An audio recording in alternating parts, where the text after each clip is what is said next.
And if you didn't meet me earlier, my name is Doug Zeghibe. I'm the CEO here at the Skating Club of Boston, and I am here with some of our esteemed members and alumni. Nancy Kerrigan, I don't think Nancy needs any introduction, nor does Dr. Tenley Albright, one of our longest serving members, I should say, definitely not oldest member, and first Olympic champion for the United States in figure skating, coming up and celebrating her 70th anniversary of her win in Cortina. Her daughter, excuse my Boston accent, her daughter, Elin Schran, who worked with our coaches, with Vadim and Jinna and Spencer, and runs a great company called Joy Skate, which does a lot to diversify our sport.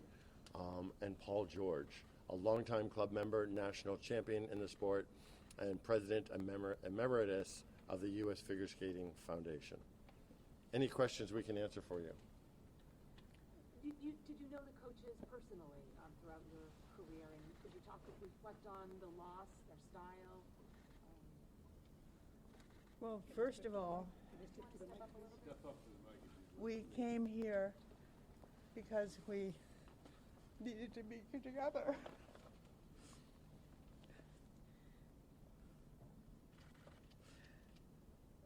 We're family, and it's a community, and the skaters, the people who were on that plane, they're our family too.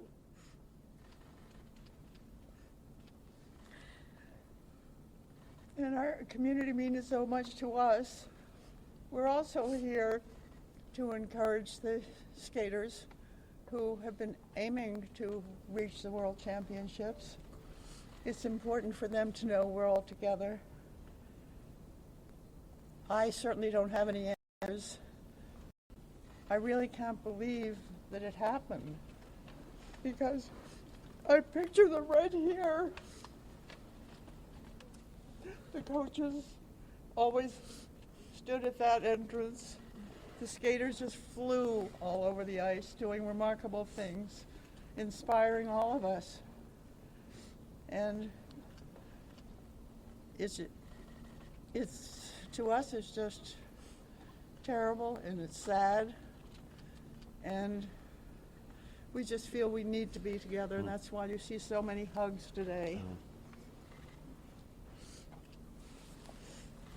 Tenley and Paul, this is the second time for this club. I don't know what you remember from 1961, those people and kind of what happened. Is bring it back. Yes, there were really 22 of my friends on that plane in 1961 on their way to the World Championships. And I'm sure I would have gone there to cheer them on, but I was in my last year of medical school and couldn't go. And I remember years later, people looking at me very strangely when they were talking about that, and they thought, weren't you on that plane? And I wish the ones that were on that plane weren't. And I don't know how to handle this, and the last thing I would want to do would be a press conference, but we all felt we need to be here, and I'm glad to see you all here because that means you care and will help us all try to deal with this. And we're thinking and loving the family members who are going through such a terrible time right now. So thank you. Thank you. Paul, did you have anything you want to add, since you knew the 61 team as well? Oh, would you mind stepping a little closer? Sure. Please. Like today, 1961 was a tragic moment. It was the day the music stopped.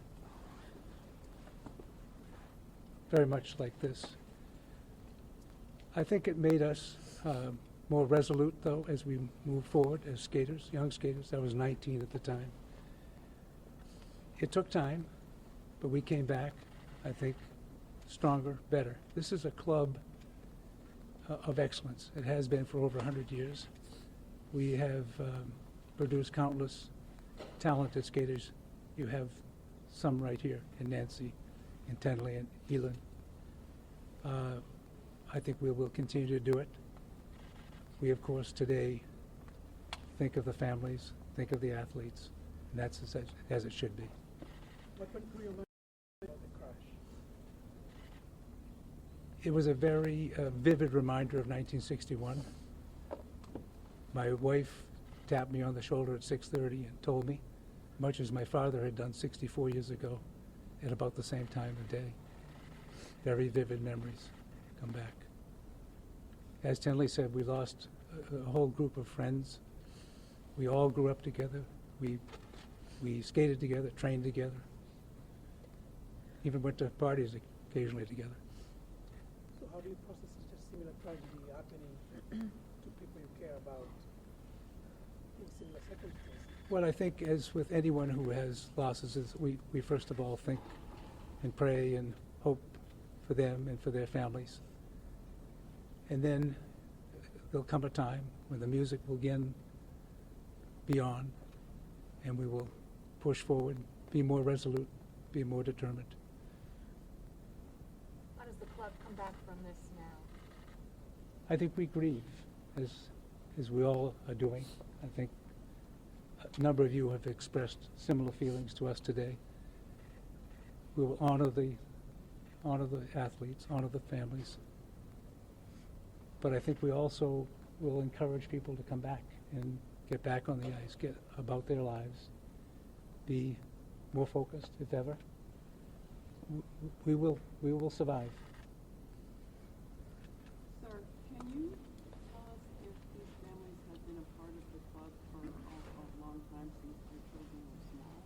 I'll turn that to Yes, Doug. easily several years. Max moved here in 2017 with his parents when they joined the club as coaches. So he's been here for 8 years. The coaching, we're here for 8 years. We wooed them away from a program in Connecticut to be part of our high performance Team USA building program. It was a great decision. Instrumental in so much of what they've done. Vadim and Jinna were developmental coaches, which means they took kids as they came into the sport, and their focus, very much the St. Petersburg method out of Russia, was to build kids from an early age with the proper discipline and techniques that would carry them through the sport forever. And they were very good at that. The Hahn family, we watched Jinna just grow up here from just a tiny little tyke into this amazingly mature 13-year-old who you wouldn't even think was 13. A great performer, a great competitor, and off the ice, a great kid. You know, I think as we would say, or some circles would say, raised right. Just a really good kid, great parents. And we talk a lot about the athletes, but I think we're going to miss their moms as much. Just really good people. Nancy, what's your reaction to this tragedy, and how do you process it? Can you step to the microphone? Yeah, much like everyone here has been saying, is not sure how to process it. Oh, shoot, I'm sorry. Which is why I'm here. Many of you may know my husband's my agent, and he keeps getting calls to do interviews, and I thought that was weird. I didn't feel like it was right to be home and doing interviews for this. So I called Elin. I'm like, what are you doing? I think we just all need to go together. And she said, let me call my mom. And so we're like, okay, we'll meet you in an hour. And we just wanted to be here and be part of our community. I've never seen anyone love skating as much as these two, and that's why I think it hurts so much. And I mean, everything. Tenley's always here supporting the kids, and anytime I've been able to be here and watch them grow, the kids here really work hard. Their parents work hard to be here. But I feel for the athletes, the skaters, their families, but anyone that was on that plane, not just the skaters, because it's just such a tragic event. And we've been through tragedies before as Americans, as people, and we are strong. It's how to respond to it. And so my response was to be with people I care about and I love and I needed support. So that's why I'm here. And I don't know, a little bit at a time. I think it's a shock. I was watching I wasn't woken up in the morning and saw it. I was watching like all night, so I probably looked tired. But and then when you find out, you know some of the people on the plane is even a bigger blow. We just wish them well, and like the families, the courage and the strength to make the next steps. I don't know how you look at people go through tragedies and you wonder how do they do it. I don't know, but we're so strong. Somehow we have a reservoir to dig from, and each one of them are strong enough to get through this somehow. It will take time, but look beside you. There's somebody that cares, and I don't know, tell people around you that you love them because you just never know. Don't forget to say it. Could you reflect on Vadim and Evgenia, what kind of coaches they were, and did you work with them?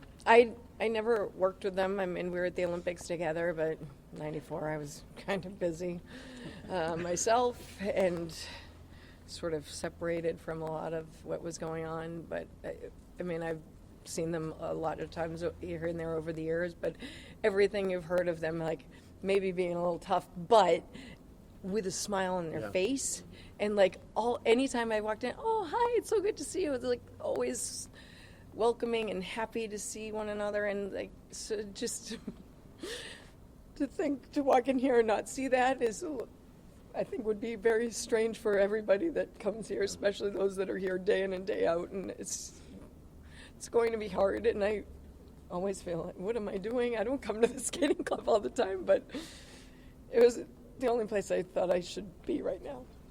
I did not expect this, neither did Tenley. I'm not sure, but we just wanted to be here with each other, and for Doug. We watched Doug's interview, and That helped us. it did help. Thank you. Yeah, There are so many memories, and just having seen the skaters competing, and knowing that Max is now, he did so well in the world in the nationals. He's made the world team as an alternate, and then Spencer, who was in your ice show. Could you tell us what you told me about? you had a his great skating? story. My company does free outdoor shows around the city. Nancy's hosted and started many of them. And Spencer was in his first show with our company this past December in Kendall Square in Cambridge. And he'd never done a professional show before. It was a new experience for him. He was nervous. And then after the show ended, he came over and he was just beaming. This kid was so talented. He'd only started skating a few years ago, and he had all of his triples, and not just that, but this natural grace and beauty and understanding of ice and speed, and his positions were just so gorgeous. And he came to me and smiling ear to ear, saying, I get it now. I understand. And he started to discover this connection with the audience and that joy that he was giving to other people through his gift. And he said, please let me skate again with you next year. I had already reached out to people like Doug, who is the artistic director of Ice Dance International, and said, you've got to keep your eye on this kid. You're going to want him for your company. He was just brilliant and so kind. And he was great backstage. That matters to me even more than the onstage talent of these kids. And And we watched him here. yeah, I don't understand. I don't understand this. And just really praying for his family. All of them. For all of them. Had Olympic potential? Yes, I do. Definitely. I've never seen somebody come to it so fast, And so naturally. so naturally. This was a tragic loss of life. I think it was 3 years ago. Mia, do you know Ben? 3 years ago. That's unheard of. I mean, these kids can make it look really easy when they're doing triple jumps and all of their triples. It's actually not very easy. You don't just need talent. You need to have a lot of hard work to get there. Grit. And for him, and grit. thank you, and resilience. And for him to get there in 3 years, that's why I refer to him as a phenom. What about Jinna? Olympic potential? She's 13. Oh, yeah. Oh, she was in it to win it. And she was in it to win it in, like, in a Tenley way. Full of grace, a serious competitor, but so nice about it and so supportive of her fellow competitors. Just a delight, but for a little 13-year-old, just full of grace. And I want to say one other thing about Vadim and Evgenia, because I refer to them as being strict, and I think what I really mean to say is they had high standards because they were incredibly kind. They were so kind, but they had high standards. And the combination really worked with their kids because they felt the support, but they also knew where their bar was. And I have to say, for me as CEO here, I could not walk into this arena, see them for the first time that day, and for them not to come over, shake my hand, and thank me for the opportunity to be here, which you don't always see. Just very grateful and generous with their feedback. Earlier you mentioned, sadly, this was the first time that the skating world has dealt with a tragedy like this. You mentioned the 1961 crash. I'm wondering if the group has any reflections on that, especially being in this building where it's memorialized. I mean, we can probably all speak to that. Well, maybe you're probably too young. Thank you. I grew up in the shadow of that. So the crash had happened before I was born, but my mom had me skating at a very early age. And even as a little 4-year-old, as a little 3-year-old, I knew something terrible had happened. Folks weren't talking about it, but there was a pall. There was like this black energy in the arena at the old facility at 1240 Soldiers Field Road. And as a little kid, it was like the terrible awful that you couldn't talk about. It was that devastating, and I just knew not to ask about it, but I could viscerally feel it. I think we'll see how we move forward here. The fact that we have no skaters on the ice right now and no coaches is not because we asked them not to come. I think they're staying away, they're just processing this, and they're taking a break. But I think Nancy and Tenley and Elin and Paul coming to join us today and not knowing there would be media here, but just to be part of the fabric of our community over the decades speaks a lot to why skating is such a special and in many ways unique sport, a really strong sport. I will attest to that, going through something tragic, not like this, but myself, that the communities stood behind me, and I'm grateful for that. And so it's my turn now to hopefully be here. I'm not sure what it is to do. Maybe get someone a cup of coffee, but a hug, I'm here for hugs. I don't know. It's just, I want to be able to give back what I feel like I got. Nancy, so many people see figure skating as hyper-competitive. Oh, thank you. Can you see other figure skaters other than competitors? Obviously today, even though perhaps you didn't personally know these people, you feel a connection. So skaters just don't see each other as somebody else to beat on the ice. Do that.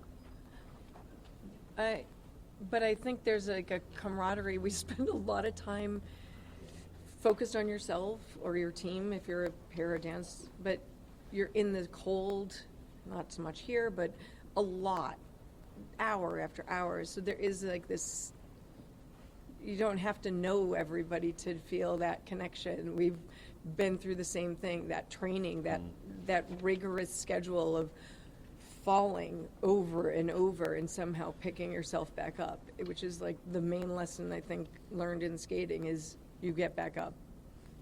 Keep on trying, and even when it's hard, you get back up. Even when you're crying, hurt, pain, you get back up and move forward. It's not easy, but that's what we all have to do now together. Can you reflect on what this loss means for the sport, too? To lose coaches like that, to lose just up-and-comers like that, what that means for the sport. Does anybody want to start on that one? Is there more than just here? I would say, first of all, that the sport will rebound. It always hurts to lose coaches of the talent we lost.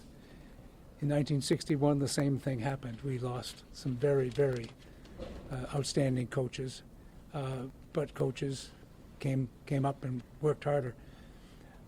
To Nancy's point, Nancy went through a very tough time. She had great resolve in 1994 and came back. Tenley, around her Olympic time, as you may recall, had an injury, if I recall correctly, Tenley. But she fought back. Skaters are resolute. The other thing I would say is that we're part of a larger sports community. I've heard today from the president of USA Hockey, the executive director of USA Hockey. I've heard from countless people in other sports. We band together. We're a family, not only of figure skating, but of sports men and women. So I think we will very much rebound, and we'll get some coaches going. Nancy, you spoke about the coaches a little bit. Are there others that were lost that you would like to share anything about, anything that you knew personally? No, I don't know. Not of your generation, No, really. yeah, no. Okay. There obviously were more, I think, on the plane that weren't from here, but other skaters. So our community's not that, it's pretty small. I think everyone's talked to people in different parts of, like Washington and Virginia, and it's not just here that's hurting, and it's not just in these specific places.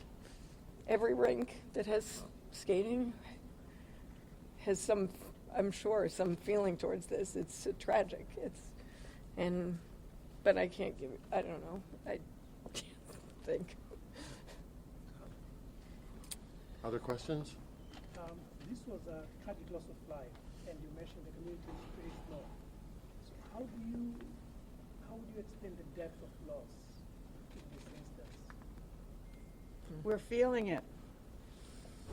Well, the community is small. I mean, we have 1,100 members here at the Skating Club of Boston. I think U.S. Figure Skating has 100,000 members. So it's small and it's tight-knit, but it's also very large. I think what makes it feel small is we're so cohesive. And per Nancy's point, and I think Tenley's as well, what you experience at an ice facility here in Boston can be so similar to what you experience in Los Angeles and elsewhere, that there's a common denominator to it. So folks feel this and can relate to this. They can relate to having young kids in their own facility, whether it's here in Boston or Northern Virginia or DC or elsewhere in the country. And I think that's what really makes it so small and tight-knit. Other questions? Doug, is this a time of day when you normally would see skaters out here training? This would be packed. It would be Packed. What time is it? 1:30.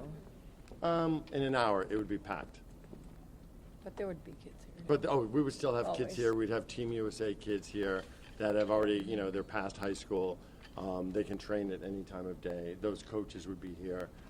Four Continents Championship, an international event that Max is supposed to go to, is coming up. The World Championships are coming up. The Junior World Championships are coming up. We have two skaters going to the Junior World Championships.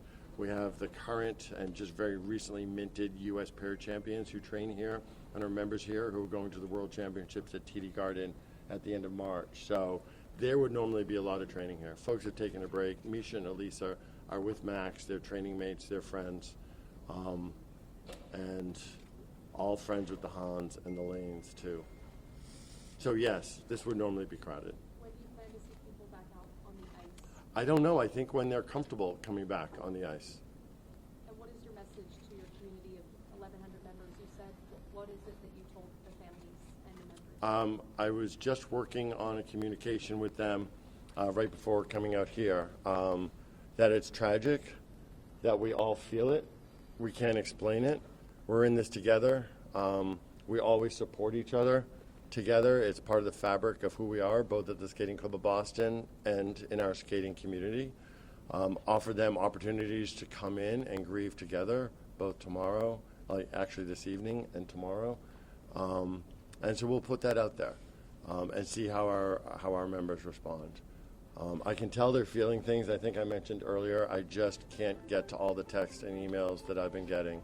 And it's heartwarming, and I feel bad that I'm not responding as quickly as I might like. But it really does feel good to know that so many people from around the world and around this country really care. And they care about, but they care about the sport, and they care about the athletes. And that's really why we're a tight-knit community. Could I just, I think what we'll find is that the skaters will come to the ice and skate as part of the healing, because when you skate, it's an expression, and I think that it will help them to be together on the ice. Agreed. Yeah, and that's why I was just thinking this similar, that we all grieve differently, and I just urge them all to be patient with each other, because someone might want to get out there and just practice like it was last week, and someone else might feel like that's not appropriate, but we all grieve differently and at different times and in different ways, and we just have to be accepting, like, that's how they're dealing with it. They just have to go, and somebody else might not be able to step back on the ice for a little while, and that's okay too. Like, just be patient with one another and be there to support one another, whichever way they choose to deal. And I think for me, as the leader of this organization, it's my job to make sure our ice is occupied and is at capacity. But I have to tell you that this ice being empty and this arena having gone silent, it makes me feel good. It makes me feel very fitting that it's not business as usual here. So I'm glad to see the facility empty. It's almost eerie, but I think it's fitting, and I think it's respectful. What was it like coming back and seeing so quiet and reeling with loss? I skated and trained at the old facility, not here. It was very different than this. But so I didn't come back and skate here, but I said the same thing as Doug just said when I walked in, and it was kind of like, we went upstairs and it was silent. It was eerie. It just is a little strange to be in this ice rink. Other ice rinks, there's not figure skating all day, and here there's figure skating, and there's always music, and we perform to music. It's emotional, and sometimes that may make it harder for some, because you hear the music and you start emoting, and it can just pull out all these feelings, and so it could be challenging to get back out there. That's okay. Just a little at a time, and just do what we can and be there. As I say, we just have to be there for one another. But I think to be here, I don't come here that often, and I just didn't know what else to do. So I just thought I needed to be with some friends. Paul and I have been through a lot together, and Tenley and I lately more and more. So I've always felt support and encouraged, and I walked in and I saw Anne, and she's just, there were lots of hugging, and I think I needed that, so thanks for having me. I said, I hope I didn't throw a wrench in, just like, we're showing up, but we just all needed to be here with you. Thanks. Other questions? Thank you, folks. Again, we appreciate your interest and support. Thank you.